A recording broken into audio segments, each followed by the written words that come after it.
அனைத்து அன்பர்களுக்கும் வணக்கம்.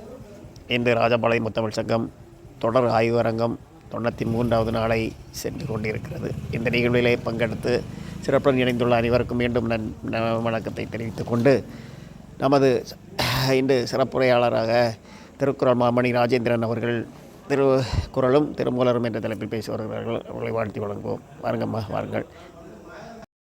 மேலும் நமது சிறப்பில் இன்றைய நாளின் உரையில் அனைவரும் தங்களுடைய உரைகளை கேட்பதற்கு அருமையாக இருக்கிறோம். மேலும் நிறையாளுகையாக இன்றைக்கு அனுஷி அம்மா இன்றைக்கி பேசுவார்கள். அதை திறமையாக கொடுப்பார்கள். வாருங்கள் அம்மா, வாருங்கள், சொல்லுங்கள்.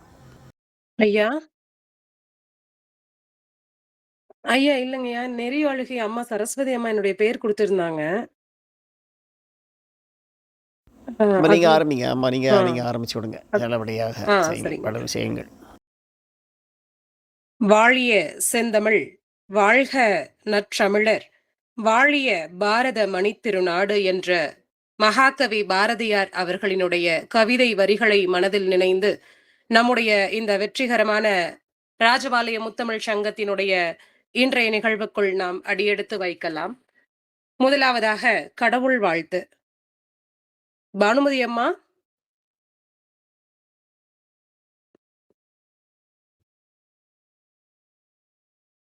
இன்னைக்கு இணைந்திருக்கக்கூடிய சான்றோர் பெருமக்களில் எவரேனும் நம்முடைய நிகழ்வை தொடங்குவதற்கான கடவுள் வாழ்த்தினை பாடும்படி மிகவும் தாழ்மையோடு கேட்டுக்கொள்கின்றேன்.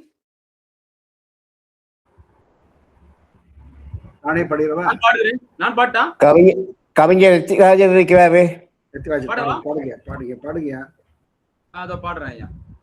அனைவருக்கும் அன்பின் பண்பான வணக்கம்.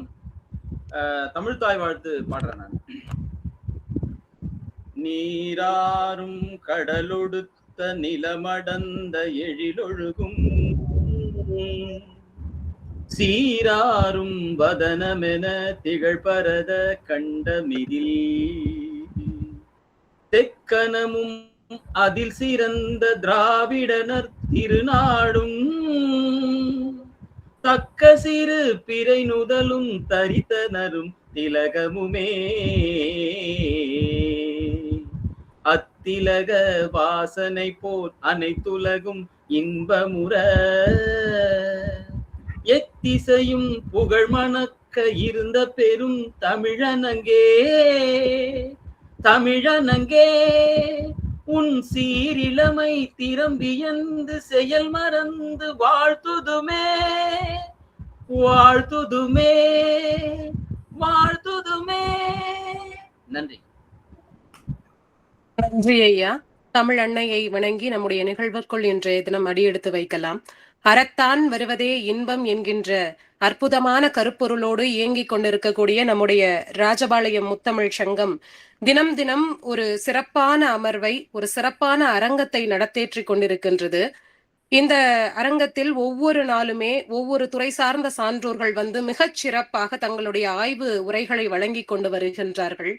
அறிவை பெருக்குவதற்கு ஓர் அருவி உண்டு என்று சொன்னால் அது நம்முடைய ராஜபாளையம் முத்தமிழ் சங்கம் என்றுதான் சொல்ல வேண்டும்.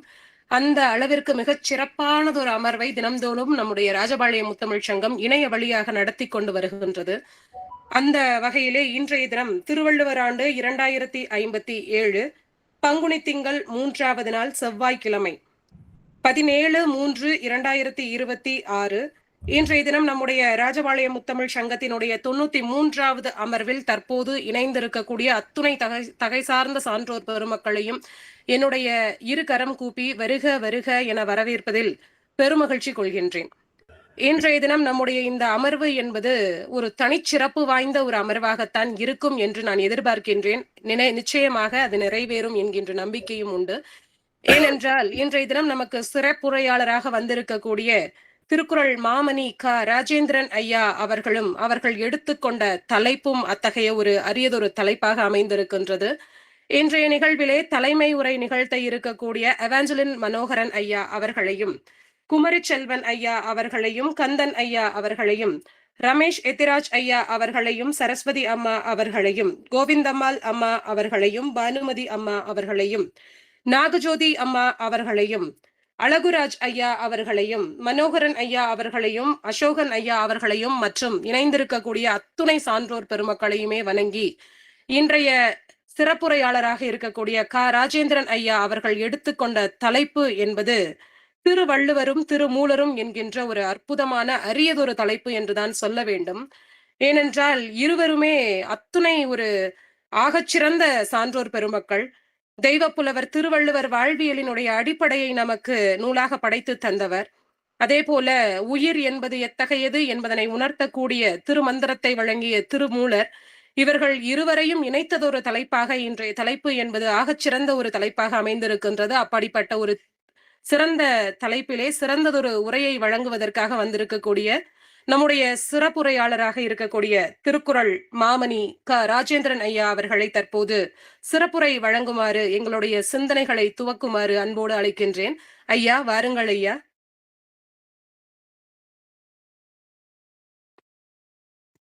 ராஜேந்திரன் ஐயா.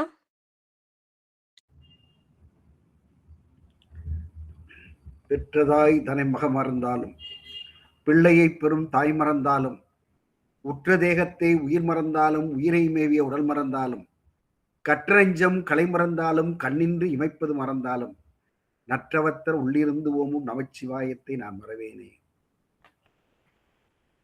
ராஜபாளைய முத்தமிழ் சங்கத்தினுடைய நிறுவனராக விளங்குகின்ற சரஸ்வதி அம்மா அவர்களுக்கும், அருமையாக நெறியாழ்கை செய்கின்ற அனுஷா அம்மா அவர்களுக்கும், தலைமை உரை நிகழ்த்துகின்ற என்னுடைய நெருங்கிய நண்பர் எவாஞ்சலின் மனோகரன் ஐயா அவர்களுக்கும், அருமையான ஒரு தமிழ்தாய் வாழ்த்து பாடிய என்னுடைய அருமை நண்பர் நம்ம ரமேஷ் எத்திராஜ் ஐயா அவர்களுக்கும், திருக்குறள் மாமன்றத்தினுடைய செயலாளர் அசோக், நம்முடைய ஐயா நம்முடைய அழகுராஜ் ஐயா அவர்களுக்கும், முதலாக வருகிற நம்முடைய நாகஜோதி அம்மா அவர்களுக்கும், ஐயா கந்தன் ஐயா அவர்களுக்கும், மிக அருமையான முறையில் பதிவு செய்யக்கூடிய கெடுதகை நண்பர் நம்முடைய அசோகன் ஐயா அவர்களுக்கும், அது மாத்திரமல்ல இந்த முத்தமிழ் சங்கத்தை மிக அழகாக நேர்த்தியாக கொண்டு செல்லக்கூடிய வகையிலே பங்கேற்கின்ற நம்முடைய செல்வன் ஐயா அவர்களுக்கும் என்னுடைய வணக்கத்தையும் என்னுடைய வாழ்த்துக்களையும் தெரிவித்து, திருவள்ளுவரும் திருமூலரும் என்ற தலைப்பிலே உங்களோடு சில கருத்துக்களை பகிர்ந்து கொள்ள விரும்புகின்றேன். அனைத்தும் அறிந்த கருத்துக்கள் தான், இருந்தாலும் உங்களோடு பகிர்ந்து கொள்ள விரும்புகின்றேன். அதாவது இன்றைக்கு திருமூலரும் திருவள்ளுவரும் ஏறத்தாழ திருவள்ளுவர் காலத்திற்கு முற்பட்டவர். திருவள்ளுவர் காலத்திற்கு முற்பட்டவர். அவருடைய கருத்துக்கள் திருமூலருடைய திருமந்திரத்திலே எவ்வாறு படிந்திருக்கின்றன என்பதை நாம் சற்று பார்ப்போம். அன்பு என்பது என்ன? அன்பை பற்றி சொல்வோம். அன்பு என்பது என்ன? அன்பு என்பது ஒரு ஆழமான, தன்னலமற்ற ஒரு நேர்மையான உணர்வு, ஈர்ப்பு, பாசம், கருணை, தியாகம், இவையெல்லாம் அன்பினுடைய மறு வடிவங்கள். அதாவது திருவள்ளுவருடைய குரலும்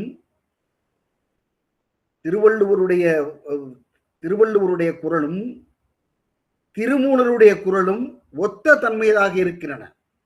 நல்வழியிலே ஔவையார் சொல்லுவார், சிறந்த நூல்கள் எவை என்று சொல்லி வரிசைப்படுத்துவார். சிறந்த நூல்கள் எவை என்று வரிசைப்படுத்தும் பொழுது, தேவர் குரலும் திருநான் மறைமொழியும் மூவர் தமிழும் முனிமொழியும் கோவை திருவாசகமும் திருமூலர் சொல்லும் ஒரு வாசகம் என்று உணர் என்று சொல்லுவார். நாம் இப்பொழுது எடுத்துக்கொண்ட பொருள் முதல் தேவர் குரலும் திருமூலர் சொல்லும் என்பதைத்தான் நாம் தலைப்பாக எடுத்துக்கொண்டிருக்கின்றோம். அன்பை பற்றி சொல்லும் பொழுது இருவரும் எப்படிப்பட்ட ஒரு அணுகுமுறையிலே இருக்கின்றார்கள் என்பதை பார்க்க வேண்டும். அன்பு என்பதை நான் சொன்னேன். அன்பு என்பது ஈர்ப்பு, பாசம் என்று சொன்னேன். தன்னலமற்ற, அதே சமயத்தில் நிபந்தனையற்ற அக்கறை. ஒன்றுமில்லை, கொல்ல வருகின்ற அந்த புறா என்ன செய்கின்றது? அஞ்சி ஓடுகின்றது. பறந்து எப்படியாவது இந்த புறாவை கவர்ந்து செல்ல வேண்டும் என்று பறந்து வருகிறது. அப்பொழுது அந்த புறா சிவி என்ற மன்னனிடம், சிவி சக்கரவர்த்தியிடம் அடைக்கலம் புகிறது, தஞ்சம் புகிறது. அப்பொழுது பறந்து என்ன செய்கின்ற, எனக்கு இறை வேண்டும், நீ எனக்கு தாய் என்று சொல்லும் பொழுது, நான் தருகிறேன் என்று புறாவிற்காக, அபயம் என்று வந்த அந்த புறாவிற்காக தன்னுடைய சதையையே அறுத்து கொடுத்து அந்த ஒரு புறாவை காப்பாற்றிய அந்த தன்மை இருக்கிறதே, அதுதான் அன்பு. இளங்கோவடிகள் சொல்லுவார், எல்லாரு சிறப்பின் இமையவர் வியப்ப புல்லுரு புன்கண் தீர்த்தோன். புல் என்றால் பறவை, பறவையினுடைய துன்பத்தை தீர்த்தவன் யார் என்றால் சிவிச்சக்கரவர்த்தி. அதே போலதான் இளவரசன் என்ன செய்கின்றான், மனுநீதி சோழனுடைய மகன் இளவரசன் தேரிலே வந்து கொண்டிருக்கிறான். தேரிலே பவனி வந்து கொண்டிருக்கின்ற பொழுது ஒரு தாய் பசுவும் கன்றும் வந்து கொண்டிருக்கிறது. கன்று அந்த இளவரசனுடைய தேர்காலிலே அகப்பட்டு என்ன ஆகின்றது, மடிந்து போகின்றது. கன்று மடிந்து போகின்றது. தாய்ப்பசு கண்ணீரோடு ஆராய்ச்சி மணி அடிக்கின்றது. அப்பொழுது அரசன் துடிக்கின்றான். அமைச்சன் ஆறுதல் சொல்லுகின்றான். என்ன சொல்லுகின்றான், தாய்ப்பசு எப்படி கதறுகிறதோ, எப்படி அது அலமருகிறதோ, எப்படி ஒரு அவலத்தை அனுபவிக்கின்றதோ, அதை நான் அனுபவிக்க வேண்டும் என்று சொல்லி என்ன செய்கின்றான், தன்னுடைய மகன், பெரிய புராணத்திலே சேக்கிழார் அழகாக சொல்லுவார், உருமைந்தன் தன் குலத்துக்கு உள்ளான் என்பதும் உணரான். தன்னுடைய குலத்திற்கு ஒரே மைந்தன் தான் இருக்கிறான் என்பது உணரான். ஒரு குலத்து ஒரு மைந்தன் என்று உணரான். தருமம் தன் வழிச்செல்கை கடன் என்று, தருமம் தன் வழிச்செல்கை கடன் என்று தன் மகன் மர்மம் தன் தேராழி உறவூர்ந்தான். மன்னன் அருமந்த அரசாட்சி அரிதோ எளிதோ தான் என்று சொல்ல. அப்படிப்பட்ட ஆட்சி இருக்கிறதே, அதுதான் அந்த தாய்ப்பசுவினுடைய ஒரு துயரத்தை தீர்ப்பதற்காக மனுநீதி சோழன் தன்னுடைய மகனையே கொன்றான். அதுதான் அன்பு. பாரதியாருக்கு ஒரு விருந்தினர் பட்டு வேட்டியும் பட்டு துண்டும் கொடுக்கின்றார் அன்பளிப்பாக. பாரதியார் என்ன செய்தார், அதை உடுத்தினார், துண்டையும் உடுத்தினார், வெளியிலே சென்று எல்லோரிடத்திலும் பகட்டாக காண்பித்தார். அப்பொழுது குளிரால் வாடுகின்ற ஒரு பிச்சைக்காரனை பார்க்கின்றார். நெஞ்சம் இழகுகின்றது. தன்னுடைய அந்த பட்டு வேட்டியை அவிழ்த்து துண்டை கட்டி கொண்டு அந்த பட்டு வேட்டியை அழித்தது. வீட்டில் அனைவரும் கேட்கின்ற, என்னையா அது பட்டு வேட்டி என்ன ஆச்சுன்னு கேட்கிற. இல்லை, பிச்சைக்காரன் நடுங்குகின்றான், அவனுக்குத்தானே வேண்டும், நமக்கு எதற்கு, நமக்குத்தான் வீடு இருக்கிறதே, குளிர் தாங்கலாமே. எப்படி பைந்தமிழ் புலவன் சொல்லுகின்றான், துண்டை கொடு, வேட்டியை நீங்கள் கொடுக்காமல் துண்டை கொடுத்திருக்கலாமே என்று சொல்லும் பொழுது, இல்லை இல்லை, அதுதான் அவனுக்கு வசதியாக இருக்கும் என்று. எப்படிப்பட்ட உள்ளம், அதுதான் அன்பு உள்ளம். ஆனால் அந்த அன்பு உள்ளம் இன்றைக்கு இருக்கிறதா? யாரோடும் பகை கொள்ளலன் என்றபின் போரொடுங்கும் புகழ் ஒடுங்காது என்று சொன்னார் கம்பர். யாரோடும் பகை கொள்ளலன் என்றபின் போரொடுங்கும் புகழ் ஒடுங்காது என்று சொன்னார். ஆனால் இன்றைக்கு என்ன நிலை இருக்கிறது? அன்பு இல்லாது பகை அரும்பி இன்றைக்கு எப்படிப்பட்ட போர் சூழல் இருக்கிறது தெரியுமா? நான் நிச்சயமாக தலைப்பிற்குள் வருவேன். ஆனால் அந்த அன்பை பற்றி திருவள்ளுவரும் திருமூலரும் எவ்வாறு சொல்லுகிறாரே, எப்படிப்பட்ட நிலை இன்றைக்கு இருக்கிறது என்பதை நாம் பார்க்க வேண்டும். அவர்களுடைய வாழ்வியல் தத்துவங்கள் எல்லாம் எப்படி மறைந்து போகின்றன, உள்ளத்தில் ஏற்றுக்கொள்ளவில்லை என்றதைத்தான் நான் வேதனையோடு சொல்லுகின்றேன். அன்பில்லாத நெஞ்சங்கள் இருக்கிற காரணத்தினால்தான் இன்றைக்கு ஈரான் மீதும் அந்த லெபனான் மீதும் அமெரிக்காவும் இஸ்ரேலும் குண்டுமழை விழுந்து கொண்டிருக்கிறார்கள். அப்பாவி சின்ன குழந்தைகள், பிஞ்சு குழந்தைகள் செத்துக் கொண்டிருக்கிறார்கள். உக்ரைனில் பார்த்தால் அங்கே ரஷ்யா குண்டுமழை பொழிந்து கொண்டிருக்கிறது. அங்கே போர். ஆப்கானிஸ்தானத்திலும் பாகிஸ்தானும் மிகப்பெரிய போர். அன்பற்ற நெஞ்சங்கள் இருக்கிற காரணத்தினால் அங்கே அவலம் இருக்கிறது. நம்முடைய அடுப்பும் எரியாமல் இருக்கிறது. எப்படிப்பட்ட சூழல்! அன்பு இருத்தவர்கள். அன்பகத்தில்லா உயிர் வாழ்க்கை, அன்பகத்தில்லா உயிர் வாழ்க்கை வன்பார்க்கன் வற்றல் மரம் தழைத்தற்று.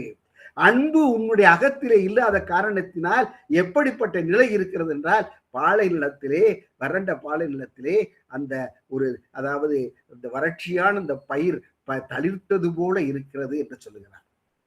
அது மாத்திரமல்ல, என்ன சொல்லுகிறார், அன்பு, அன்பின் வழியது உயிர்நிலை. இந்த உயிர்நிலை இருக்கிறது, அன்பு வயப்பட வேண்டும். அன்பு வயப்படாது எப்படிப்பட்ட நிலை இருக்கிறது என்றால், மிக மிக இழிந்த நிலையிலே இருக்கிறது. ஆனா அதைத்தான் சொல்ற, அன்பின் வழியது உயிர்நிலை அகுதலார் என்புதோல் போர்த்த உடம்பு வெறும் எலும்புக்கூடுதான். அன்பு இல்லை என்றால் அது எலும்புக்கூடுதான் என்று வள்ளுவர் சொல்லுகிறார். நான் எதற்காக சொல்லுகிறேன் என்றால், சிவநாதன் என்ற ஒரு முனிவர் வடதிசையில் இருந்து அகத்தியரை காண வருகிறார். வடதிசையில் இருந்து அகத்தியரை காண வருகிறார். திருவாவடுதுறைக்கு வருகிறார். திருவாவடுதுறையை கடந்து வரும் பொழுது அங்கே பசு கூட்டங்கள் எல்லாம் கண்ணீர் உகுத்துக் கொண்டிருக்கின்றன. பசு கூட்டங்கள் எல்லாம் கண்ணீர் உகுத்த வண்ணம் இருக்கு, பசு அழுத வண்ணம் இருக்கிறது. அந்த அந்த அந்த அந்த முனிவர் பார்க்கின்றார். முனிவர் பார்த்து ஏன் அழுகின்றது என்று பார்க்கும் பொழுது, அந்த மேய்ப்பான் இருக்கிறானே, மூலன் என்ற இடையன் இருக்கிறானே, அவன் மாண்டு விட்டான். அவன் மாண்டு விட்ட காரணத்தினால் இந்த பசு கூட்டங்கள் எல்லாம் கண்ணீர் உகுத்த வண்ணம் இருக்கிறது. அன்பு பாருங்கள், அவர் என்ன செய்கின்றார், ஆகா இந்த பசு கூட்டங்கள் எல்லாம் அழுகின்றனவே, கண்ணீர் சொருகின்றனவே என்று சொல்லி அந்த பசு கூட்டங்கள் கண்ணீர் துடைப்பதற்காக, பசு கூட்டங்களுடைய கண்ணீர் துடைப்பாக என்ன சொல்லுகின்றார், தன்னுடைய அட்டாங்க யோகத்திலே, அதாவது பலகாய பிரயோகம் என்றது, பிரவேசம் என்றது, பலகாய பிரவேசம், அந்த அடிப்படையிலே என்ன சொல்கிறார், தன்னுடைய உடலை ஒரு இடத்தில் கடத்தி உயிரை அந்த திருமூலருக்கு பாய்ச்சுகின்றார், உட்செலுத்துகின்றார். அந்த மூலன் உயிர் பெறுகிறான். மூலன் உயிர் பெற்றதும் அந்த மாடுகள் குதியாட்டம் போடுகின்றன. அதாவது கண்ணீரால் இருந்த அந்த அந்த ஆக்கூட்டங்கள் அந்த எல்லாம் அப்படியே ஆனந்த கூத்தாடுகின்றன. இதைத்தான் அவர் எதிர்பார்த்தார், அன்பு. அதைத்தான் வள்ளுவர் சொல்லுகிற அந்த கருத்தை இவர் திருமூலர் என்ன சொல்லுகின்றார், அன்பும் சிவமும் இரண்டென்பர் அறிவிலார். இது வேறு அது வேறு என்று சொல்லுகிறார்கள், அன்பு வேறு சிவம் வேறு என்று சொல்லுகிறார்கள். இல்லை, அன்பே சிவமாவது யாரும் அறிகிறார். அன்புதாய சிவம். இறைவன் இருக்கிறானே, இறைவன் யார், அன்புமயமானவன், அன்புதான். அன்பே சிவமாவது யாரும் அறிந்தபின் அன்பே சிவமாய் அமர்ந்திருப்போரே. கண்ணப்ப நாயனாருடைய அன்பு இருக்கிறதே, கண்ணப்பன் ஒப்பதோர் அன்பின்மை கண்டபின் என்னப்ப என்னொப்பில் என்னையும் ஆட்கொண்டருளி வண்ணப்பணித்து என்னை வான்கருணை சுண்ணப்பொன் நீரற்கே சென்புதாய் கூத்தும்பி என்று சொல்லுவார் மணிவாசகர். அதாவது சிவகோசியார் ஆகம முறைப்படி அந்த குடுமித்தேவருக்கு செய்கின்றார். அவர் தேங்காய் பழம் எல்லாம் வைத்து அந்த ஆகம முறைப்படி வழிபடுகிறார். ஆனால் கண்ணப்ப நாயனார் என்ன செய்கிறார் என்றால், கண்ணிலே நீர் வடிகின்ற பொழுது தன் கண்ணையே பிடுங்கி கண்ணை பொருத்துகின்றாரே. அது மாத்திரமல்ல, அதற்கு முன்பாக அவர் அந்த எப்படிப்பட்ட பூஜை அவர் செய்கிறார் தெரியுமா, தன்னுடைய வாயிலை தண்ணீரை வைத்து கொப்பளிக்கின்றார். அவர் என்ன செய்கின்றார், கொப்பளிக்கின்றார். அது மாத்திரம் மாமிசத்தை படைக்கின்றார். அதைத்தான் கண்ணதாசர் அழகா சொல்லுவார், கண்ணிலே அன்பு இருந்தால் கல்லிலே கடவுள் வரும். கண்ணிலே அன்பு இருந்தால் கல்லிலே கடவுள் வரும் என்று சொல்லுவார். இப்படிப்பட்ட அன்பு இருக்கின்ற காரணத்தினால்தான், அன்பு இல்லாத காரணத்தினால் இந்த உலகம் போர்க்கோளம் கொண்டிருக்கிறது. இதை அந்த அக்காலத்திலே திருவள்ளுவரும் திருமூலரும் வலியுறுத்துகிறார். அன்புதான் சிவம், அன்புதான் சிவம் என்று சொல்லுகின்றார்கள். அது மாத்திரமல்ல, அன்பு அரும்ப வேண்டுமென்றால் ஆசை அகல வேண்டும், ஆசை அற்றுப்போதல் வேண்டும். வள்ளுவர் என்ன சொல்லுகிறார், அவா இல்லாருக்கு இல்லாகும் துன்பம். நீ அவா இல்லை என்றால் உனக்கு துன்பம் இல்லை. ஆகுது உண்டேல் தவாது மேன்மேல் வரும். இல்லை என்றால் தவாது மேன்மேல் வரும். உனக்கு ஆசை இருத்தல் கூடாது. ஆசையே துன்பத்திற்கு காரணம் என்று சொல்லுவார் வள்ளுவர். இது புத்தர். Desire is the root cause of misery என்று ஒரு கவிஞன் கூட சொன்னான். மனிதன் ஆசைப்படுதல் கூடாது என்று புத்தர் ஆசைப்பட்டாராம்.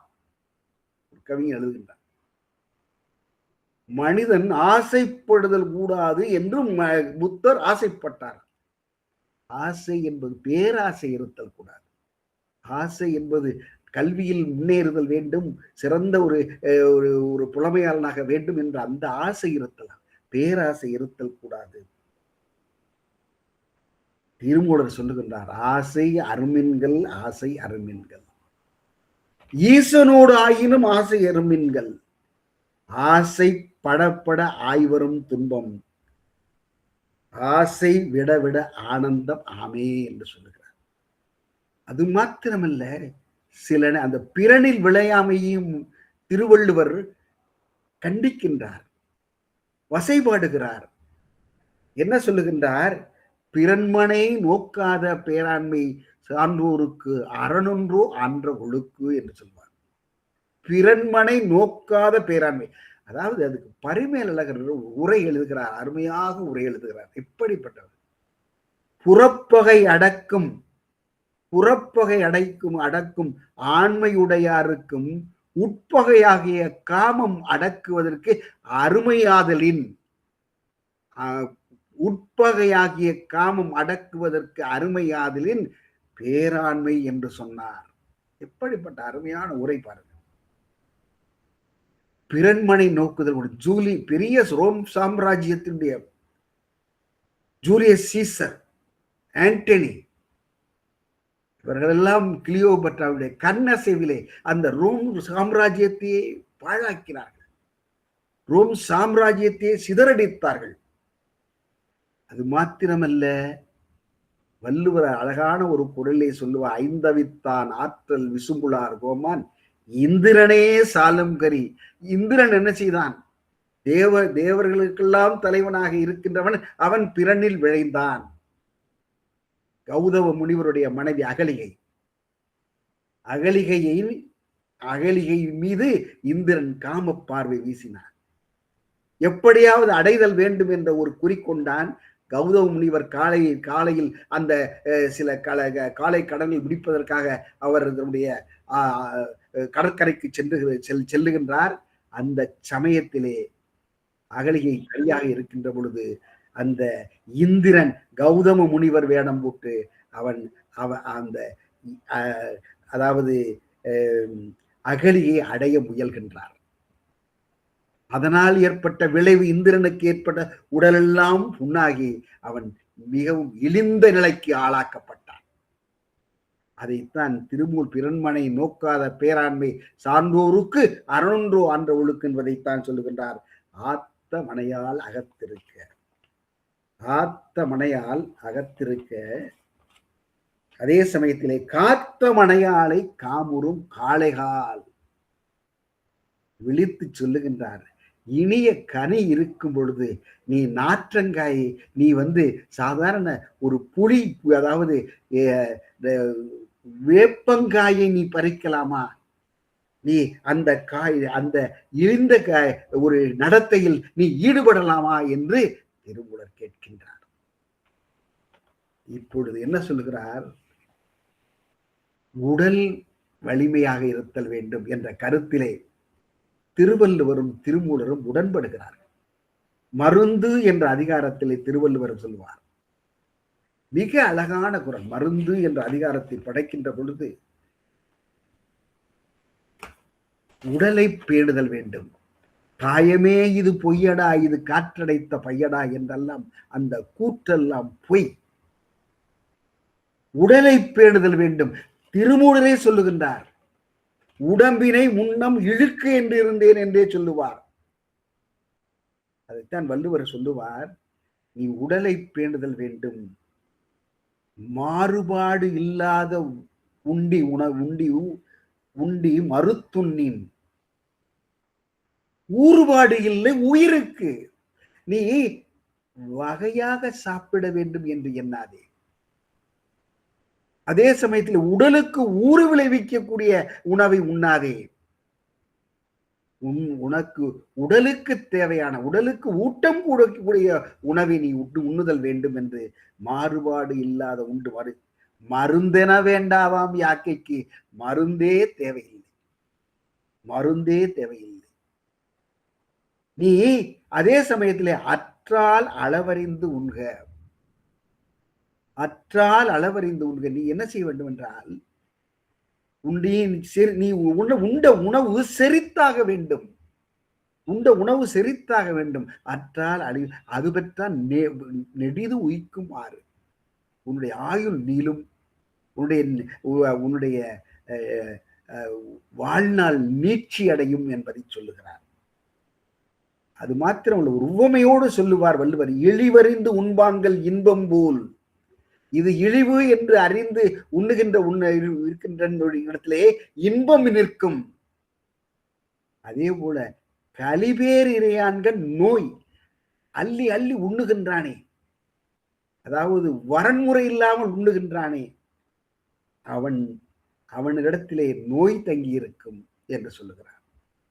பசியால் சாவதை காட்டிலும், பசியால் மக்கள் சாவதை காட்டிலும் அதிகமான உணவு உண்டு செத்தவர்கள் தான் அதிகம் என்று சொல்லுவார்கள். அதைத்தான் திருமூலர் என்ன சொல்லுகிறார், உடம்பினை முன்னம் இழுக்கென்று இருந்தேன், நான் இன்னும் இழுக்கென்று இருந்தேன், ஆனால் உடம்பினுக்குள்ளே உருபொருள் கண்டேன், உடம்பினுக்குள்ளே உருபொருள் கண்டேன், உடம்பிலே உத்தமன் கோயில் கொண்டான் என்று உடம்பினை யானிருந்து ஓம்புகின்றேனே என்று சொல்றார். நான் உடம்பினை நான் இப்பொழுது போற்றுகின்றேன் என்று சொல்லுகின்றார். உடம்பாரளியின் உயிராரழிவர், இடமடமெஞ்ஞானம் சேரவும் மாட்டார், உடம்பை வளர்க்கும் உபாயம் அறிந்தே உடம்பை வளர்த்தேன் உயிர் வளர்த்தேனே என்று. உடம்பை பேணுதல் வேண்டும். அதாவது ஒன்று சொல்லுகின்றேன், உடம்பை பேணாத காரணத்தினால் மறைந்த உன்னதமான உயிர்கள், உன்னதமான அறிஞர்கள், உன்னதமான கவிஞர்கள் இளமையிலே மறைந்து போனார்கள். பட்டுக்கோட்டை கல்யாண சுந்தரம் 29 வயதிலே இறந்தார். 29 வயதில் இருந்தார். நம்முடைய பைந்தமிழ் கவிஞன் பாரதி இறந்த பொழுது அவருக்கு வயது 39. கண்ணதாசன் வயது 54 தன்னுடைய உயிரை நீத்தார். அண்ணா மேடையிலே முழங்கினாரே அண்ணா, அவர் 60 வயதிலே இறந்தார். உடம்பை பேண மறந்த காரணத்தினால் அப்படிப்பட்ட ஒரு, அதாவது தன்னுடைய வாழ்நாளை அவர்களே குறைத்துக் கொண்டார்கள். அதைத்தான் சொல்லுகிறார். ரொம்ப அழகான ஒரு பாட்டை திருமூலர் சொல்லுகிறார். உள்ளம் பெருங்கோயில் ஊனுடம்பு ஆலயம். உன்னுடைய கருவறை இருக்கிறதே, கருவறை இருக்கிறதே, கோயிலுடைய கருவறை, அதுதான் உன்னுடைய உள்ளம். உள்ளம் தூய்மையாக இருத்தல் வேண்டும் சொல்வார். உள்ளம் பெருங்கோயில் ஊனுடம்பு ஆலயம், வள்ளல் பிரானுக்கு வாயில் கோபுர வாசல், தெல்ல தெளிந்தாருக்கு சிவன் சிவலிங்கம். சிவன் இருக்கிறார், சீவன் உயிர் இருக்கிறார், சிவலிங்கமாக மாறுகிறது. கள்ள புலனைந்தும் காணாம அழிவிலக்கே. இந்த நம்முடைய நம்முடைய தீய வழியிலே செல்லுகின்ற அந்த இது புலன் 5 இருக்கிறதே, மெய்வாய் கண் மூக்கு செவி, இவையெல்லாம் விளக்கு போல ஜோதிமயமாக ஆகிவிடும். நீ என்ன செய்கின்றாய், உள்ளத்தை தூய்மையாக வைத்துக் கொள்ள வேண்டும் என்ற அளவிலே மிக அழகாக சொல்லுகிறார். அதற்கு அடுத்தபடியாக நிலையாமையை சொல்லும் பொழுது அருமையான ஒரு கருத்தை வள்ளுவர் சொல்வார். நில்லாதவற்றை நிலையென்று உணரும் புல்லறிவாண்மை கடை. மாற்றம் என்பதுதான் மாறாத ஒன்று என்று சொல்வார்கள். மாற்றம் மாறிக்கொண்டே இருக்கு. பழையன கழிதலும் புதியன புகுதலும் வலுவல கால வகையினானே என்று சொல்வார். மாற்றம் என்பதில் மாற்று, அதாவது நிலையில்லாத உலகம். பிறப்பிலே உயர்ந்தவனாக இருப்பான். இச்வாகு குலத்திலே பிறந்த ராமனும் இறந்தான். செல்வக்குடியிலே பிறந்த அந்த மிகப்பெரிய செல்வக்குடியிலே பிறந்தவனும் இறந்தான். புகழிலே இருந்தவனும் இறந்தான். கற்பில் வலிமை பெற்றவர்களும் இறந்தார்கள். ஹெர்குலிஸுடைய சக்தியை பிறந்தவர்கள் இறந்தார்கள். சாக்ரட்டிஸ் போன்ற அறிவி உடையவர்களும் இறந்தார்கள். அதுதான் சொல்ல, அதாவது in spite of pride of birth, pomp of wealth, glory of power, chastity of character, Herculean strength, Socratic wisdom, one cannot escape weed, sister, or death. சாவிலிருந்து நீ மீளவே முடியாது, சாவிலிருந்து நீ தப்பவே, யூ கேனாட் எஸ்கேப் த வீட் சிஸ்டர் ஆர் டெத் என்று சொல்றார். நீ தப்ப முடியாது என்று சொல்லுகிறார்கள். நெருணல் உடனொருவன் இன்றில்லை என்னும் பெருமை உடைத்து உலகு என்று வள்ளுவர் சொல்வார். நேற்று இருந்தையா, இன்னைக்கு போயிட்டாயா, அவ்வளவுதான், முடிஞ்சியா. அதுதான் வாழ்க்கை. இன்றுகொல் அன்றுகொல் என்றுகொல் என்று எண்ணாது, நாலடியார் சொல்வார், இன்றுகொல் அன்றுகொல் என்றுகொல் எண்ணாது பின்றையே நின்றது கூற்றம். பின்னாடியே நிக்கிறது கூற்றம். அதான் ஒருவுமின் தீயவை உள்ளும் வகையால் மறுவுமின் மாண்டார் அறம். எப்பொழுதுமே நீ அறத்தை தழுவிக்கொள்க, அறத்தை சார்ந்து கொள்க என்று சொல்லுவார். அதாவது கிழக்கு எழுந்து ஓடிய ஞாயிறு, கிழக்கிலே இருந்த ஞாயிறு என்ன செய்கிறது?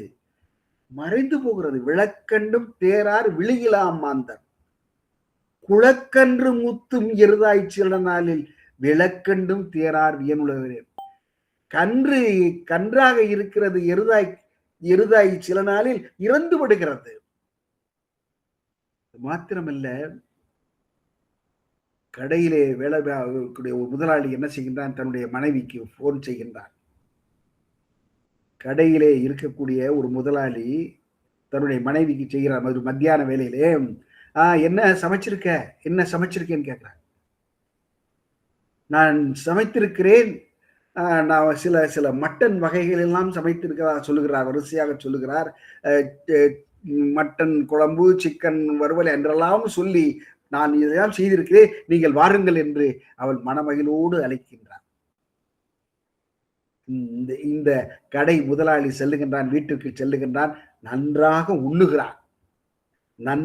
உண்ணுகிறான். உண்ணு அதே சமயத்திலே மனைவியோடு மகிழ்ந்து அவன் உரையாடுகின்றான். அடுத்த கணத்திலே இடப்பக்கம் வலிக்கிறதே என்றான். அவ்வளவுதான், படுத்தான். இதை திருமூலர் அப்படியே நாடக வடிவிலே அழகாக காட்டுகிறார். அடம் பண்ணி வைத்தார், சமையல் பண்ணி வைத்தார், அடம் பண்ணி வைத்தார், அடிசிலை உண்டார், சாப்பிட்டாரு, அடிசிலை உண்டார், சாப்பிட்டார். மடக்கூடியாரோடு மந்தனம் கொண்டார், அந்த மனைவியோடு சில சல்லாப விளையாட்டுகள் விளையாடினார். மடக்கூடியாரோடு மந்தனம் கொண்டார். அடுத்த கணத்திலே இடப்பக்கமே இறை நுந்தது என்றால் வலிக்குதே என்று சொன்னார். கிடக்கப்படுத்தார், கிடந்தொழிந்தாரே. அவ்வளவுதான், முடிஞ்சு கதை. நாட்டுக்கு நாயகன் நம்மூர் தலைவன், காட்டு சிவை என்று ஏறி கடைமுறை நாட்டார்கள் பின்னே செல்ல என்ன சொல்லுகிறார்? முன்னே பறை கொட்டுகிறது, நாட்டை விட்டு நம்பி நடக்கின்றவாறு. அப்படியே போயிட்டேன், அவ்வளவுதான். பாடையில இருந்து அப்படியே போகின்றார். அதை எவ்வளவு நிலையாமை தத்துவத்தை அழகாக உணர்த்துகின்றார். அதற்கு அடுத்தபடியாக மிக அழகாக சொல்றார். அதாவது வள்ளுவர் என்ன சொல்லுகின்றார்? நீ செல்வம் சேமித்து வைத்திருக்கின்றாய், சேமித்து வைத்த செல்வத்தை நீ பசியால் வாடுகின்றவனுக்கு நீ கொடுத்தல் வேண்டும். நீ புகழோடு வாழ வேண்டும் என்றால் நீ என்ன செய்ய வேண்டும்? ஈதல் இசைபட வாழ்தல், கொடுக்க வேண்டும். அற்றாருக்கு ஒன்று ஆற்றாதான் செல்வம் மிக நடம் பெற்றால் தமியல் மூத்தற்று என்று சொல்வார். அழகிய பெண், அழகிய பெண்.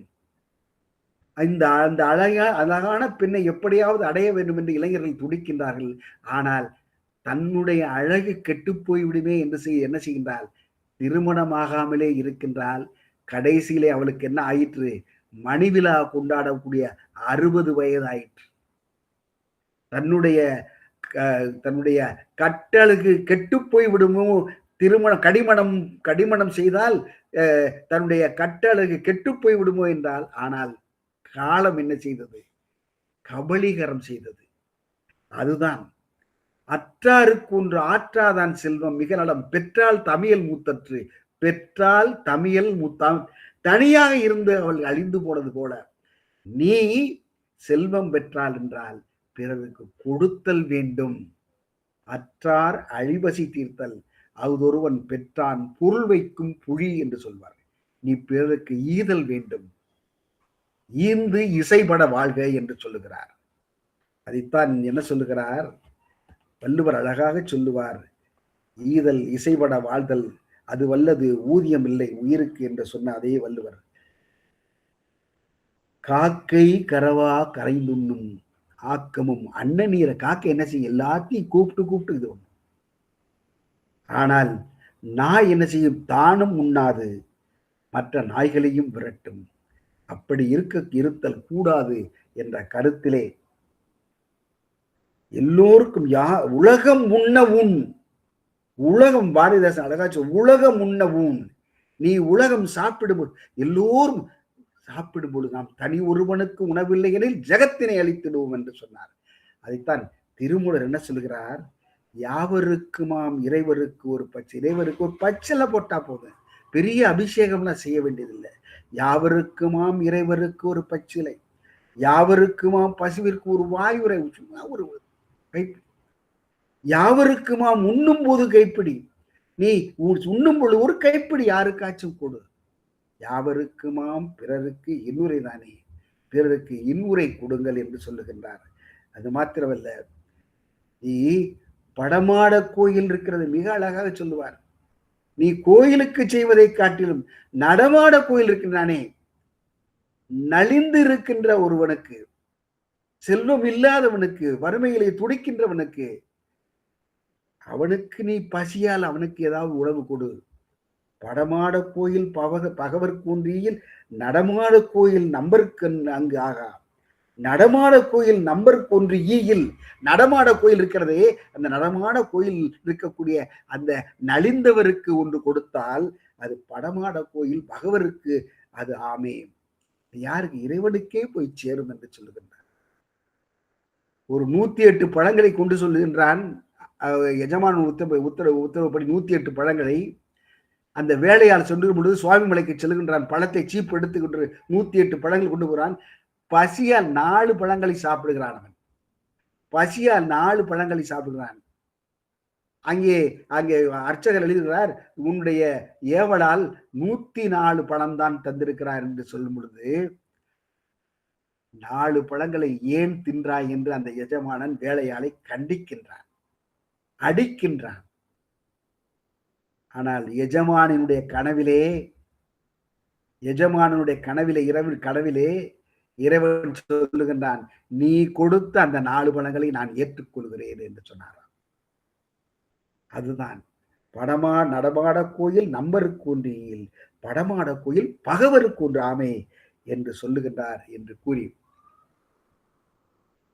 இந்த ஒரு நல்லதொரு வாய்ப்பினை எனக்கு அளித்த ராஜபாளைய முத்தமிழ் சங்கத்திற்கு என்னுடைய மனமார்ந்த நெஞ்சார்ந்த நன்றியை தெரிவித்தேன். அருமை அருமையா, வாழ்த்துக்கள். அருமை ஐயா, மிகச்சிறந்ததொரு உரையை வழங்கி இருக்கின்றீர்கள். அன்பு, அவா, புலனடக்குதல் பண்பு, உடல் நலம் பேணுதல், நிலையாமை மற்றும் ஈகை ஆகிய தத்துவங்களில் எப்படி தெய்வப்புலவர் திருவள்ளுவர் அவர்களும் திருமந்திரத்தை நமக்கு தந்த திருமூலர் அவர்களும் பொருந்தி இருக்கின்றார்கள் என்பதனை மிக தெளிவாக தெளிவாக எங்களுக்கு உணர்த்தி இருக்கின்றீர்கள். ஐயா அவர்களினுடைய உரையை தொடர்ந்து தலைமை உரை நிகழ்த்துவதற்காக இவாஞ்சலின் மனோகரன் ஐயா அவர்களை அன்போடு அழைக்கின்றேன். அனைவருக்கும் இனிய மாலை வணக்கம். இந்த நிகழ்விலே கலந்து கொண்ட சான்றோர்கள் அனைவருக்கும் என்னுடைய நெஞ்சார்ந்த நன்றி. அருமையாக நெறிய ஆளுகை செய்து கொண்டிருக்கக்கூடிய அனுபூதி செல்வி ஆயிஷா அம்மா அவர்களுக்கு வணக்கம். இறை ஒளியோடு ஒன்றியவர்களை அனுபூதி செல்வர் என்று சொல்லுவார்கள். நீங்கள் தமிழிலே நன்றாக ஒன்றிவிட்டீர்கள். அதனால் தமிழ் உங்களுக்கு சரளமாக வருகிறது. நன்றி. இன்றைக்கு இந்த அரங்கிலே கவிக்கோ ஜின்னாயா அவர்கள், கவிஞர் ரமேஷ் எத்திராஜன் அவர்கள், தன்முனைப்பு பேச்சாளர் வினிதீர்த்தன் ஐயா அவர்கள், அழகுராஜ் ஐயா அவர்கள், திருக்குறளை ஓயாமல் ஒலித்து கொண்டே இருக்கக்கூடிய குமரி செல்வன் ஐயா அவர்கள், இந்த நிகழ்ச்சியை பாங்குற பதிவு செய்து வலைதளத்திலே ஏற்றிக் கொண்டிருக்கக்கூடிய அசோகன் சாமுவேல் ஐயா அவர்கள், கந்தன் ஐயா அவர்கள், எல்லாவற்றிற்கும் மேலாக இன்றைக்கு சிறப்புரை நல்கி இருக்கக்கூடிய திருக்குறள் மாமணி எனது கெழுதகை நண்பர் ராஜேந்திரன் ஐயா அவர்கள், அத்தனை பேருக்கும் வணக்கம். 2 பெரிய கடல்களை கரை காண என்னுடைய நண்பர் முயன்றிருக்கிறார். வெற்றி பெற்று விட்டார் என்றுதான் சொல்ல வேண்டும். திருக்குறள் முதலிலே வந்தது, திருமந்திரம் பின்னே வந்தது. ஆனால் திருக்குறளின் பல அதிகாரங்களை, அந்த தலைப்பை திருமூலர் அப்படியே எடுத்துக்கொண்டார். இவருடைய காலம் மிகவும் பின்னால், வள்ளுவம் மிகவும் முன்னால். அதனால்தான் இந்த திருக்குறளை ஔவையார் நல்வழியிலே திருமூலர் சொல்லோடு இணைத்து பார்க்கிறார். அதை நண்பர் மிக தெளிவாக சொன்னார். திருக்குறள் முப்பால் இயல்களாக பிரிக்கப்பட்டிருக்கிறது, இயல்கள் அதிகாரங்களாக பிரிக்கப்பட்டிருக்கின்றன. ஆக எல்லாமே இங்கே திருமந்திரம் 9 தந்திரம், 227 அதிகாரங்கள். அங்கே சில தலைப்புகளை சொல்லுகிறேன். எப்படியெல்லாம் திருக்குறளும் திருமந்திரமும் ஒன்று போல அன்பை, ஈகையை, பெருநில் விழையாமையை, உடம்பை பார்க்கின்றன. இந்த தலைப்புகள் போதும். கடவுள் வாழ்த்து அதிகாரம் இங்கும் இருக்கிறது, அங்கும் இருக்கிறது. கொல்லாமை இங்கும் இருக்கிறது, அங்கும் இருக்கிறது. புலால் மறுத்தல் இங்கும் உண்டு, அங்கும் உண்டு. பிறனில் விழையாமை இங்கும் இருக்கிறது, பிறன்மனை நயவாமை என்று அதை திருமூலர் மாற்றுகிறார். நல்குரவு இங்கும் இருக்கிறது, அங்கும் இருக்கிறது. அன்புடைமை இங்கும் உண்டு, அங்கும் உண்டு. கல்வி இங்கும் அங்கும் உண்டு. கல்லாமை 2 இடங்களிலுமே உண்டு. நடுநிலைமை இருக்கிறது 2 இடங்களிலுமே. கள் உண்ணாமை அப்படியே எடுத்துக் கொள்கிறார். பொறையுடைமை இருக்கிறது. பெரியாரை துணைக்குடல்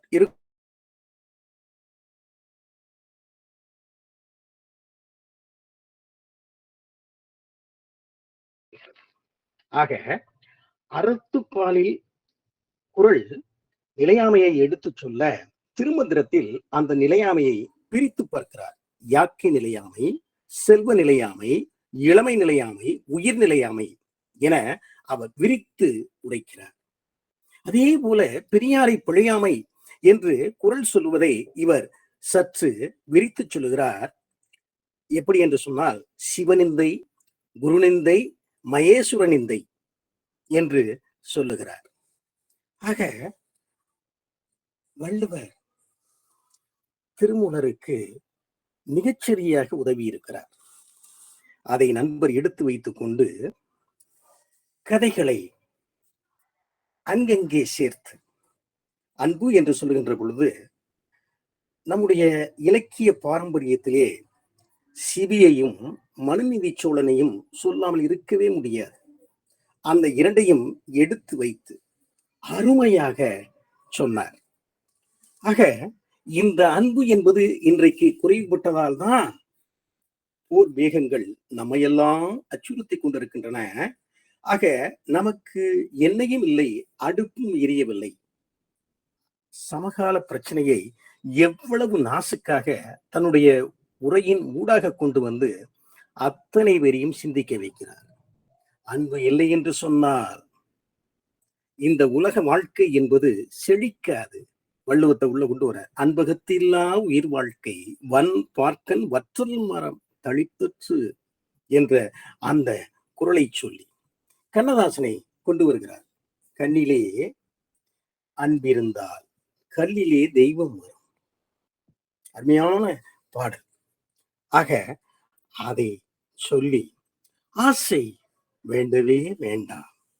இந்த பிறநெறி விளையாமை சொல்லுகின்ற பொழுது பரிமேலழகரை உள்ளே இழுத்து வந்து உட்பகையாகிய காமம், எவ்வளவு அருமையான நுட்பமான உரையை அவர் வழங்கி இருக்கிறார் என்று சொல்லி அதற்கு நாம் புராணத்திலே இருக்கக்கூடிய ஒன்றை, இந்திரன் அகல்யை கௌதம முனிவர் எப்படி இந்திரன் மாறி போனான், அந்த ஆசை அவனுக்குள்ளே புக அவன் எப்படி பொழுது வந்துவிட்டது என்று கோழியாக மாறி ஒரு சத்தம் கொடுக்க அவர் எழுந்து சில கடமைகளை முடிப்பதற்காக நீர்த்துறை நோக்கி போக இவன் உள்ள போறான்.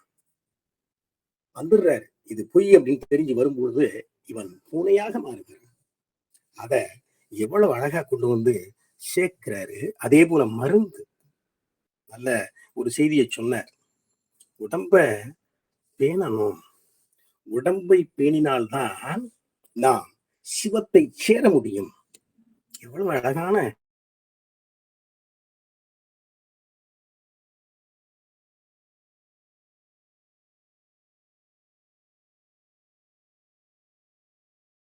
அகன்று போக இந்த உயிர் இறைவனை சேர்வதுதான் நோக்கமாக கொண்டு விளங்க வேண்டும் என்பதை உடம்பினுடைய முக்கியத்துவத்தை சொல்லி அப்படி சொல்லுகின்ற பொழுதே இறப்பு என்பது எல்லோருக்கும் பொதுவானது, யாரும் தப்ப முடியாது. அது ஹெர்குலிஸ எடுத்து வைக்கிறார். அங்க பிறந்த விளையாமை சொல்லுகின்ற போது ஜூலியஸ் சீசர் உள்ளே வருகிறார். ஆக நல்ல உரை, ரெண்டையும் மிகச்சரியாக இங்கே ஒரு தட்டு, இங்கே ஒரு தட்டு, ஒன்றிலே திருக்குறள், ஒன்றிலே திருமந்திரம், இரண்டையும் மிகச்சரியாக துலாக்கோலிலே அவர் நிறுத்து நமக்கு அற்புதமான உரையை வழங்கி இருக்கிறார். இந்த உரையை கேட்ட பின்னால் நம்முடைய மனதிற்குள்ளே ஆசை வேண்டாம், ஈசனோடு ஆயினும் ஆசை அருமென்கள் வேண்டாம். ஏனென்றால் அது நம்மை அதல பாதாளத்திலே தள்ளிவிடும். ஆசை வேண்டும், ரொம்ப அழகா சொன்னார். ஆசை வேண்டும், பேராசை கூடவே கூடாது. அருமையாக சொல்லியிருக்கிறார், நம்மை சிந்திக்க வைத்திருக்கிறார். ஆக இன்றைய பொழுது என்பது இந்த சங்கத்திலே நிறைவான அருமையான பொழுதாக அமைந்திருக்கிறது. ஒவ்வொரு நாளுமே இப்படித்தான் அமைகிறது. இன்றைக்கு திருக்குறள் மாமணியாரும் ஒலித்த அந்த ஒலி தொடர்ந்து நெஞ்சிலே ஒலித்துக் கொண்டே இருக்கிறது. அத்தனை உள்ளங்களிலும் ஒலிக்கும் என்ற நம்பிக்கை எனக்கு உண்டு. வாய்ப்புக்கு நன்றி, வணக்கம். நன்றி ஐயா. மிகச் சிறந்ததோர் தலைமை உரையை வழங்கி இருக்கின்றீர்கள். அன்பு அற்று போனால் துன்பு உற்று இருக்க நேரிடும் என்கின்ற அன்பினுடைய பண்பை உணர்த்தி அன்பில் தொடங்கி ஈகை வரைக்கும் சிறப்புரையாளராக நமக்கு சிறப்புரை வழங்கிய ராஜேந்திரன் ஐயா அவர்களினுடைய கருத்துக்களை ஒன்றோடு ஒன்றாக சங்கிலி தொடர் போல இணைத்து பிணைத்து அருமையானதொரு தலைமை உரையை தலைமைத்துவத்திற்கான உரிய நடையிலே வழங்கி இருக்கின்றீர்கள். ஐயா அவர்களுக்கு மனமார்ந்த நன்றிகள். அடுத்ததாக பின்னூட்டம் வழங்குவதற்காக ஒவ்வொருவரும் தன்னுடைய கைகளை உயர்த்தி அவர்களே முன் வந்து வழங்குமாறு அன்போடு கேட்டுக்கொள்கின்றேன். நான் வழங்குகிறேன். ரமேஷ் சித்திராஜ். வாருங்கள் ஐயா. பேசலாமா? வாருங்கள் ஐயா. நன்றி. அருமையானது ஒரு நல்ல திருக்குறளையும் திருமந்திரத்தையும் நன்கு ஆய்ந்து, அதாவது ஒரு அதிகாரத்திலையும் இரண்டு பேரும் எப்படி ஒன்றுபட்டார்கள் என்பதை ஆசையாய் பேராசையோடு நமக்கு உரைத்திருக்கிறார். ஆசை மட்டுமல்ல, அனைவரும் அதை உணர்ந்து கொள்ள வேண்டும் என்ற பேராசையோடு நமக்கெல்லாம் உவகையோடு அளித்திருக்கிறார் நம்முடைய திருக்குறள் மன்றத்து மாமன்ற தலைவர் ராஜேந்திரன் அவர்கள். நமச்சிவாயத்தை மறவாத நற்றமிழர் மதுரை மாமன்றத்து குறள் நெறியார் திருமூலர் மந்திரத்து மகத்துவம் மூலவரோடு முப்பாலாரையும் தாளாட்டிய முத்தமிழே பசியோடு பரந்த பருந்து பாசமாய் தஞ்சம் புகு மணிப்புரா துயர் கண்டு துடித்த ரகுகுல சிபி மகா சக்கரவர்த்தி மகிமை. அருமையாக உரைத்தீர் ஐயா. அன்பகத்தில்லா மனித வாழ்வு போர் மேகத்து துயர் வண்ணம் அன்பின் வழியானது பெருவாழ்வு வையத்து இன்புருவு அமைதி வாழ்வு என்று உரைத்த ராஜேந்திரனார் சிறப்பு செழிப்பு. திருவள்ளுவரும் திருக்குறளையும் மூலரையும் அழகா ஆராய்ந்தார். அதிலிருந்து நான் எடுத்துக்கொண்டது திருவள்ளுவர் வாய்மொழி அன்பளிப்பு, திருமூலர் மந்திரமோ அலங்காரம். திருவள்ளுவர் வாய்மொழி ஆயுதம், திருமூலர் மந்திரம் ஆலங்கட்டி மழை. திருவள்ளுவர் வாய்மொழி இலக்கணம், திருமூலர் மந்திரம் இறையாண்மை. திருவள்ளுவர் வாய்மொழி ஈகை, திருமூலர் மந்திரம் ஈர்ப்பு. திருவள்ளுவர் வாய்மொழி உடைமை, திருமூலர் மந்திரம் உணர்வு. திருவள்ளுவர் வாய்மொழி ஊக்கம், திருமூலர் மந்திரம் ஊதியம். திருவள்ளுவர் வாய்மொழி எழுவாய், திருமூலர் மந்திரமோ எடுத்துக்காட்டு. திருமூலர் வாய்மொழி ஒழுக்கம், திருவள்ளுவர் வாய்மொழி ஒழுக்கம், திருமூலர் வாய்மொழி ஒத்திகை. திருவள்ளுவர் வாய்மொழி ஓங்கு புகழ், திருமூலர் மந்திரமோ ஓங்காரம். திருவள்ளுவர் வாய்மொழி காவியம், திருமூலர் வாய்மொழியோ ஆலயம். அதுபோல அறம் பொருள் இன்பம் சிறப்பு முப்பாலின் உயர்வு. அன்பே சிவம் என்பதே திருமூலத்து மந்திரம். அறமாய் உரைத்த அன்னை தமிழ் பற்றான முத்தமிழை ஊட்டச்சத்தாய் வழங்கிய மதுரை மாமன்றத்து ராஜேந்திரன் அவர்களுக்கு திருக்குறள் மன்றத்து சார்பாகவும் நம்முடைய ராஜபாளையம் முத்தமிழ் மன்றத்து சார்பாகவும் பணிவான நன்றிகள் பல கூறி விடைபெறுகிறேன். நன்றி வழங்கும். அருமையானது ஒரு கலந்தாய்வு. நிறைய விஷயங்கள் நாம் தெரிந்து கொண்டோம். நன்றி, வணக்கம். நன்றி ஐயா. ஐயாவினுடைய உரையை அப்படியே கவிதை நடையில் மாற்றி வழங்கிவிட்டீர்கள். நன்றி ஐயா. சொல்லலாமா? வாருங்கள் ஐயா. வணக்கம். சான்றோர் வேலையெல்லாம் வணங்குறேன். மிகச்சிறந்த தளம். இன்றைக்கு ராஜேந்திரன் ஐயா அவருடைய உரை ஒரு ஆழ்ந்த உரை. அவருடைய குரலும் சரி, அவர் சொல்லுகிற முறையும் சரி, அவருடைய ஒப்பீடும் சரி, மிகச்சிறப்பு. ஐயா வணங்குறேன். திரு மனோகரன் ஐயா பேசுனதுக்கு அப்புறம் வேறொருவர் தொகுத்து சொல்லும் உள்ளதோ அப்படின்னு நினைக்கிறேன். அழகா சொன்னாங்க. இன்றைக்கு சொன்னதுல அந்த மருந்து ரெண்டு மாறுபாடு இல்லாத அந்த உணவு, அதற்கு அந்த சொன்னது உடம்பாரடியின் உயிராரடிவர் எல்லாத்தையும் சொல்லி ரெண்டுக்கும் வேண்டுதல், உடம்பு இல்லை ஒண்ணும் இல்லைன்னு சொன்னது ரொம்ப சிறப்பு.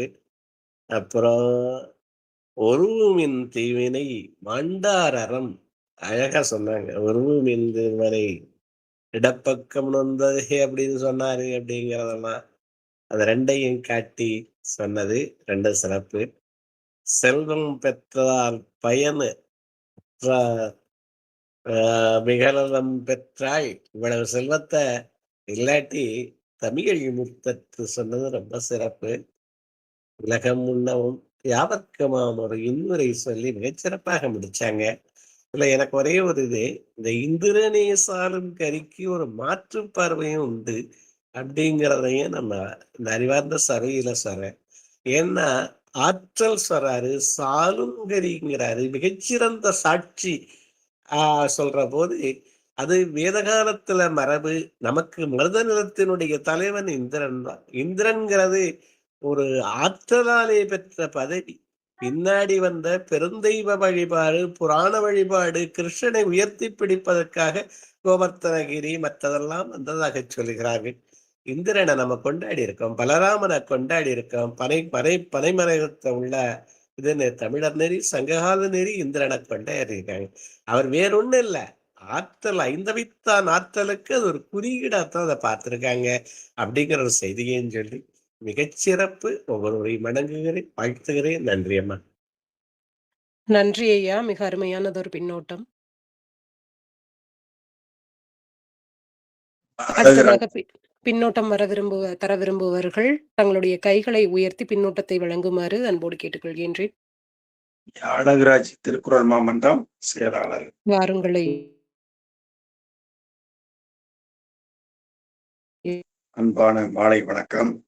ராஜபாளையம் தமிழ்ச் சங்கம் 93வது நிகழ்வு இடையறாமல் தடையின்றி இந்த நிகழ்வை சிறப்பாக நடத்தி வருகின்ற நிறுவனர், ஒருங்கிணைப்பாளர், கடவுள் வாழ்த்து பாடிய திராட்சி உட்பட தலைமை உரை வழங்கிய லாஞ்சலி மனோகரன் மற்றும் சற்று கருத்துரை வழங்கிய தன்முறை சிறப்பாளர் நேதியர்தான் மற்றும் இதில் கலந்து கொண்டுள்ள அனைவருக்கும் வணக்கத்தை தெரிவித்துக் கொண்டு, இன்றைய சிறப்பு பேச்சாளர் திருக்குறள் மாநிலத்தினுடைய ஒப்பற்ற தலைவர் கவிஞர் மிக சிறப்பான உரை. திருக்குறள் திருவள்ளுவருடைய கருத்தை யார் வேண்டுமானாலும் எளிதாக சொல்லிவிடலாம். திருமூலருடைய கருத்தை சொல்வது தனித்தனியாக சொல்லிவிடலாம். இரண்டையும் ஒப்பிட்டு இதில் உள்ள கருத்துக்களையும் சொல்வது என்றால் அது ஆழ்ந்த புலமை, இறையன் அந்த பற்று, திருக்குறள் பால் பற்று, திருமூலர் பால் பற்று இருந்தால் ஒழிய அந்த ஆற்றல் எல்லோராலும் கூற முடியாது. அந்த வகையில் ஐயா அவர்கள் 30 நிமிடத்திற்கு மேலாக அன்பு எது, அன்பே சிவம், அன்பே உலகம், இந்த உலகத்தை அன்பே ஆளுகின்றது, உடல் உள்ளம் ஒரு கோயில் என்பதெல்லாம் காயமே பொய்யடா காற்றடைத்த வையடா என்பது உடல் எது, உயிர் எது, உள்ளம் எது, நிலையாமை எது, அன்பு எது, அந்த போன்ற இந்த தலைப்பு அறத்தால் வருவதே இன்பம் என்ற ஒவ்வொரு அந்த தலைப்பு கேட்பாக உட்தலைப்பாக ஒவ்வொருவரும் சிறப்பு பேச்சாளராக தேர்வு செய்து அழகாக இந்த திருக்குறளோடும் திருமூலரோடும் சைவ சித்தாந்த கருத்துக்கள் அளவு திருவள்ளுவர் காலத்தால் முந்தியவர், திருமூலர் முந்தியவர் என்றாலும் இருவரும் அந்த அறநெறி சார்ந்த கருத்துக்கள் கொல்லாமை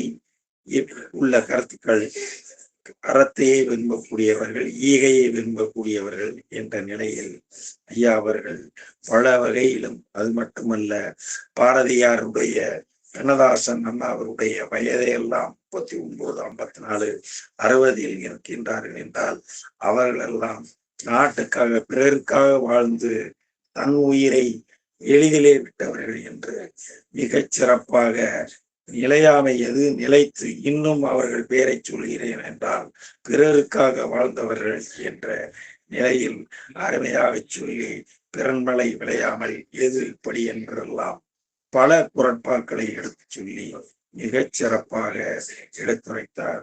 வாய்ப்புக்கு நன்றி. இதில் கலந்து கொண்டுள்ள அனைவரையும் நன்றி பாராட்டுகிறேன். நன்றி.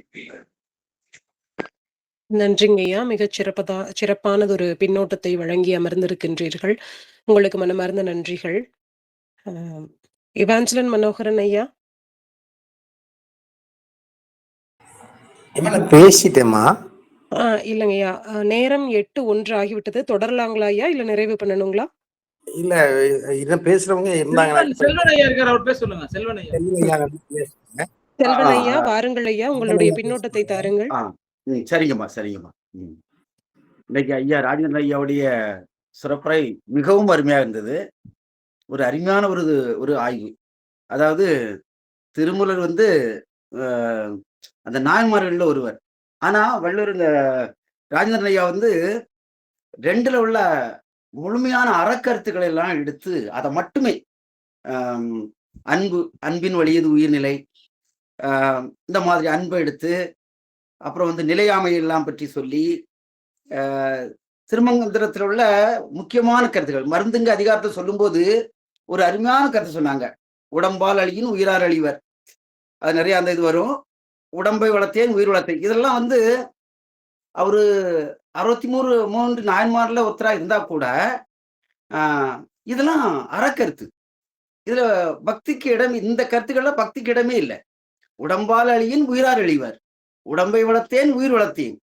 இது எவ்வளவு பெரிய தத்துவம்! இது வந்து என்ன சொல்றது, இதைத்தான் மருந்துங்க அதிகாரத்துல அந்த 10 அதிகாரத்தையும் அந்த குறளையும் அதை தொடர்புபடுத்தி ரொம்ப அருமையா சொன்னாங்க. அதே போல நடமாட கோயில் பகவர் நம்பர்கொன்றியில் படமாட கோயில் பகவர்கொன்று அது ஆமை அப்படிங்கக்கூடிய அந்த கருத்து, இது கூட அப்படியே மனிதனுக்கு கொடுத்தா கடவுளுக்கு நேரடியா போய் சேரும். இது எவ்வளவு பெரிய தத்துவம் பாருங்க. இது இதுவும் ஒரு அற இதுதான். அதாவது விருந்தோ ஈகையா இருக்கட்டு, இந்த மாதிரி தன்மைகள் வந்து நம்ம செய்யறது வந்து கடவுளுக்கு தான் போயும். அந்த மாதிரி ரொம்ப அருமையா இன்றைய ஆய்வு. ஏன்னா இந்த 2யுமே வந்து ரொம்ப, அதாவது திருமந்திரத்தை நம்ம திருக்குறளை வந்து நம்ம போற்றின அளவுக்கு திருமந்திரத்தை யாரும் போற்றல. ஏன்லாம் கேட்டா அதுல இருக்கக்கூடிய 3000 பாட்டுல நிறைய பாட்டு திருக்குறளுக்கு இணையான அறம் சார்ந்த கருத்துக்களை கொண்ட நூல் அது. அது திருமந்திரம் வந்து சிவனடியார் அந்த மாதிரி போனனால அதை அவ்வளவா நம்ம பெருசா அதை நம்ம ப்ரொமோட் பண்ணல. ஆனா அதுல நிறைய கருத்துக்கள் ஐயா அன்னைக்கு அதை கொடுத்த விதம் வந்து மிகவும் சிறப்பாக இருந்தது. நன்றியா, சிறப்பு. ஏன்னா இந்த மாதிரி அதையும் படிச்சாதான் நம்ம சொல்ல முடியும்.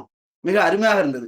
சிறப்பையா, நன்றி நன்றி நன்றி ஐயா. பாரபட்சமின்றி அள்ளி கொடுப்பதுதான் அன்பு என்கின்ற ஒரு அறக்கருத்தை வலியுறுத்தி மிகச் சிறப்பானதொரு பின்னோட்டத்தை வழங்கி இருக்கின்றீர்கள். சான்றோர் பெருமக்கள் வேறு யாராவது பின்னோட்டம் வழங்க இருந்தால் வழங்குமாறு தயவோடு கேட்டுக்கொள்கின்றேன். நான் வழங்குகிறேன். இன்று நமது ராஜபாளையம் முத்தமிழ் சங்கம் 93வது நாளில் இந்த இணையத்தில் பதிந்துள்ள அனைவர்களை வாழ்த்தி வழங்கி, இன்று அன்பே சிவம் என்பதில் ஆரம்பித்து ஈதல் பற்றி சிறப்பாக எடுத்து பேசிய கலைமாமணி திருக்குறள் செல்வர் ராஜேந்திரன் அவர்களுடைய உரை மிகவும் சிறந்ததாக இருந்தது. திருக்குறளும் திருமூலரும் என்பதை பற்றி சொன்னார்கள்.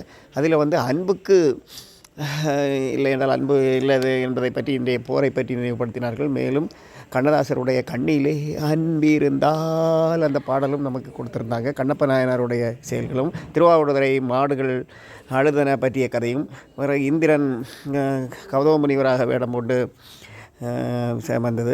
மற்றும் மருந்து அதிகாரத்திலே காயமே இது பொய்யடா காற்றடைத்த பையடா என்பது பற்றி மிக சிறந்த அளவில் சொன்னாங்க.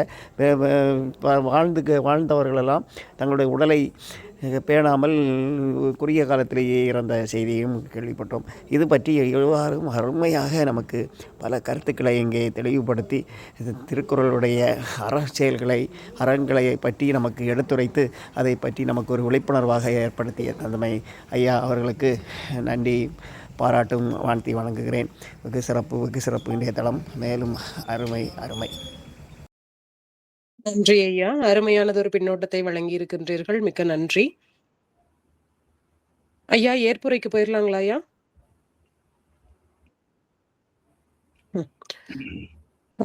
இன்றைக்கு சிறப்புரையாளராக இருந்து நமக்கு ஒரு அருமையான சிந்தனை துளிகளை துவக்கி வைத்திருக்கக்கூடிய சிறப்புரையாளர் க. ராஜேந்திரன் ஐயா அவர்களை ஏற்புரை வழங்குவதற்காக அன்போடு அழைக்கின்றேன். முதற்கண் இந்த அனுபூதி செல்வி அனுஷா அவர்களுக்கு உண்மையே நான் நன்றி சொல்வேன். அழகான ஒரு நெறி ஆள்கை, அது நல்ல தமிழ் சொற்களை அழகாக பயன்படுத்தி நல்ல ஒரு அருமையான ஒரு முறையிலே நெறியாள்கை செய்த உங்களுக்கு என்னுடைய நெஞ்சார்ந்த நன்றியை தெரிவித்துக் கொள்கின்றேன். நன்றி ஐயா. ஐயா, எவாஞ்சல் மனோகர் என்பது உண்மையிலே பின்னூட்ட பேரொளி என்றுதான் சொல்லுவேன். அவரை விஞ்ச முடியாது போல் இருக்கிறது யாருமே. அந்த அளவிற்கு என்னுடைய அருமை நண்பர் என்று நான் சொல்வதிலே நான் பெருமை அடைகிறேன். அவ்வளவு என்ன அழகாக, அதாவது நான் இன்னும் சொல்ல போனால் என் உரையை காட்டிலும் அவர் உரைதான் சிறந்ததாக நான் கருதுகிறேன். அந்த அளவுக்கு மிக அழகான ஒரு பின்னுரையை அப்படிலாம் இல்லைங்கய்யா. உங்கள் உரை தனித்துவம். ஒரு அருமையான ஒரு அவரை நான் மனதார பாராட்டி நான் வாழ்த்துகின்றேன். கவிதையை இப்படிப்பட்ட ஒரு கவிதை ஆற்றல் உள்ளவரை நான் கண்டதே இல்லை. உண்மையில் இன்ஸ்டன்ட், இம்மிடியட், அந்த உள்ளத்தில் உள்ளது கவிதை, இன்பம் உருவெடுப்பது கவிதைன்னு சொன்னாங்க. அது போல அப்படியே எழுப்பி வருகிறதுயா, அந்த உணர்ச்சி பெருக்கால் வருகிறது பாத்தீங்களா? அது உண்மையிலே ஐயா அவருடைய திறன் இருக்கிறதே போற்றற்குரியது, பாராட்டுக்குரியது.